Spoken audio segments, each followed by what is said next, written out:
No, I disagree. The worst character in Left 4 Dead 2 is Zoe, followed up by Ellis, and then Francis, and then everyone else is good. Francis is also good, but he's kind of like in the middle. I fucking hate Zoe. Ellis is just annoying, and Zoe's just outright retarded. Well, he wasn't doing a very good job once he became a zombie. Now she has too much sympathy for people because she's a teenager and she doesn't think straight. Rochelle has zero personality because the people who scripted voice lines are fucking assholes. I could link you some videos if you're interested about, you know, if you don't want to dig through the game files yourself, there is a video made by Lone Wolf like 6 years ago, which is just basically all the voice lines for specific events and chapter progression and lore compiled together in one video. I can link you that if you want to, but you can probably find it. Just type in something like Left 4 Dead 2 voice lines hard rain or like any campaign. All the lines are in the files as well, but that's just an easier way to get it. And basically what they are is... basically what they are voice lines that you hear very infrequently and they are very uncommon. But those are like intermissions or like in the beginning safe room or in between levels and stuff like that. Which actually shines a lot of light on the character personalities and their relationships to each other and how they shape based on events and how long they've been together. And it's really cool because I really like the way Left 4 Dead 2 and Left 4 Dead series in general presents you lore, because characters just talk to each other, and that's the entire lore. And all of those like little notes, events, and posters scattered around is all you have really when it comes to that. And there's no cutscenes or anything like that besides just end of the level stuff. That's the beauty of it. There's just so much hidden facts, details, and stuff like that when it comes to characters of Left 4 Dead and the world around them, and it's just really insane. But you have to really look for it if you want to find it. Or more like listen for it.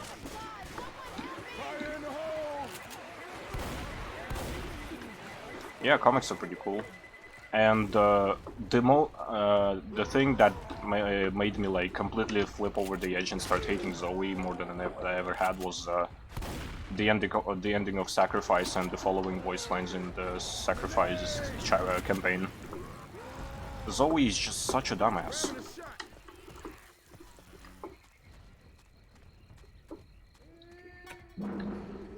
Why did I switch an expert? Why did I switch an expert?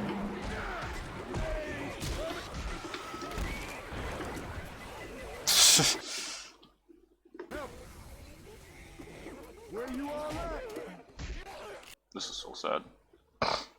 She's a good character, but she's not like my kind of character. I just don't like her personally because of her personality and stuff. Yeah, that rip was 100% of me. I got too involved with talking and I completely forgot that at this point there was gonna be a horde and I should throw a pipe, and also I switched to expert for no reason. So yeah, that was definitely my bad. I could have easily made it through that. I'm just a dumbass because I'm talking to you. But it's fine.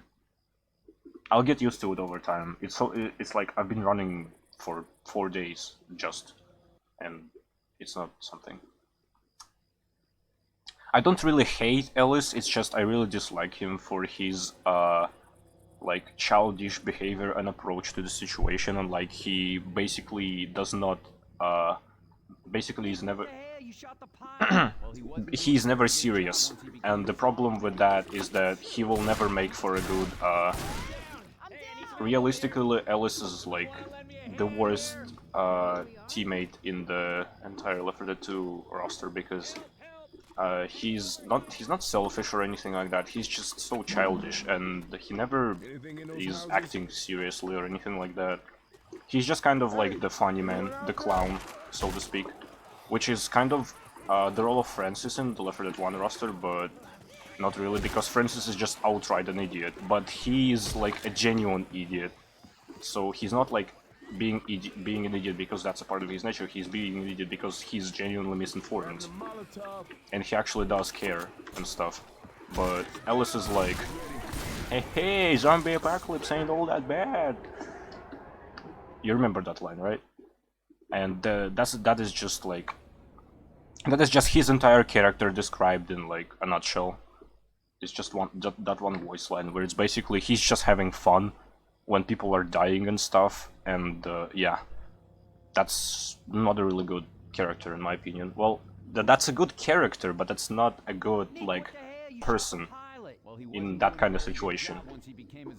I'm pretty sure for casual life that would be pretty fine, but usually those kind of people need to like roughen up and stuff if they wanna make it through the apocalypse and stuff. Or any kind of danger, really. But Ellis, he just doesn't give a fuck. He's having fun.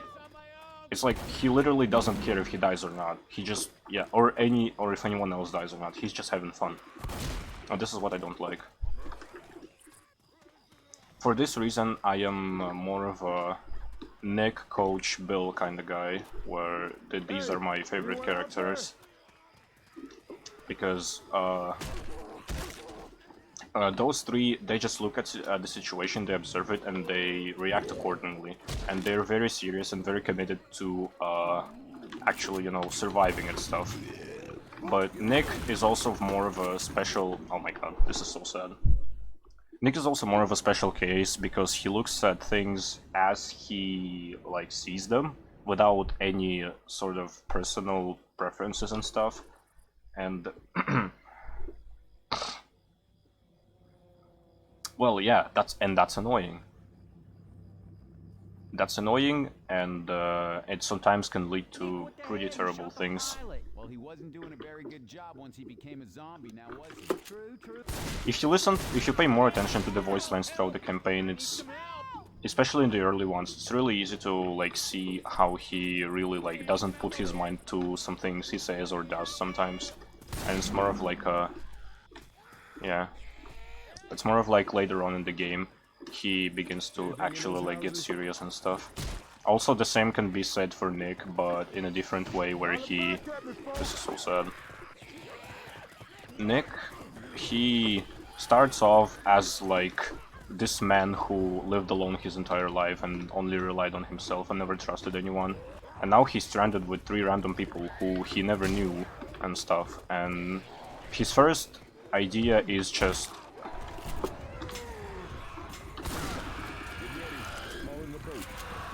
How did you miss that?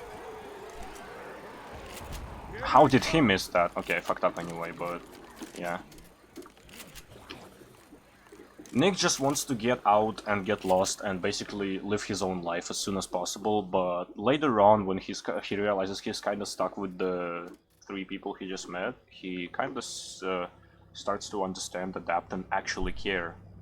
And it's replicated by one of his, like, a really late, like, Hard Rain slash the Parish voice lines, where I don't know exactly where he says that, but he says the following. He says, "You are the only 3 people I can actually trust," and yeah, that actually says a lot about Nick as a character, because he never trusted anyone, because he, like, yeah, his name in the game files is the Gambler, so we can assume he lived kind of a shady life and stuff, and it's even described by the devs in the developer commentary and stuff. And the fact that he has to adapt and socialize with the people around him because the situation just forces him to is kind of interesting to spectate. Yeah, I highly recommend you check out the vid about the voice lines, or just go in the game files and check them out for yourself.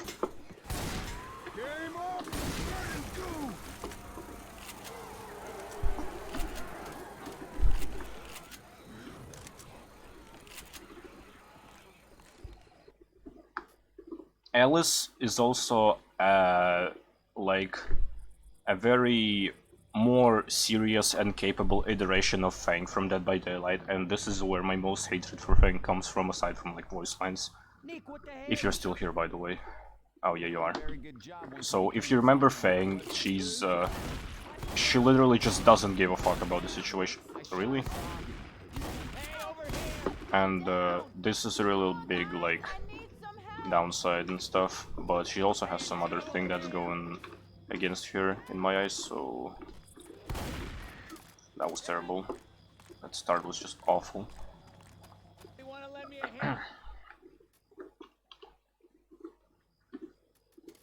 But yeah. And to add more on top of the pile that is arguments against Zoe as a good character is the fact that she only becomes actually responsible and actually like a tough person only when Bill dies.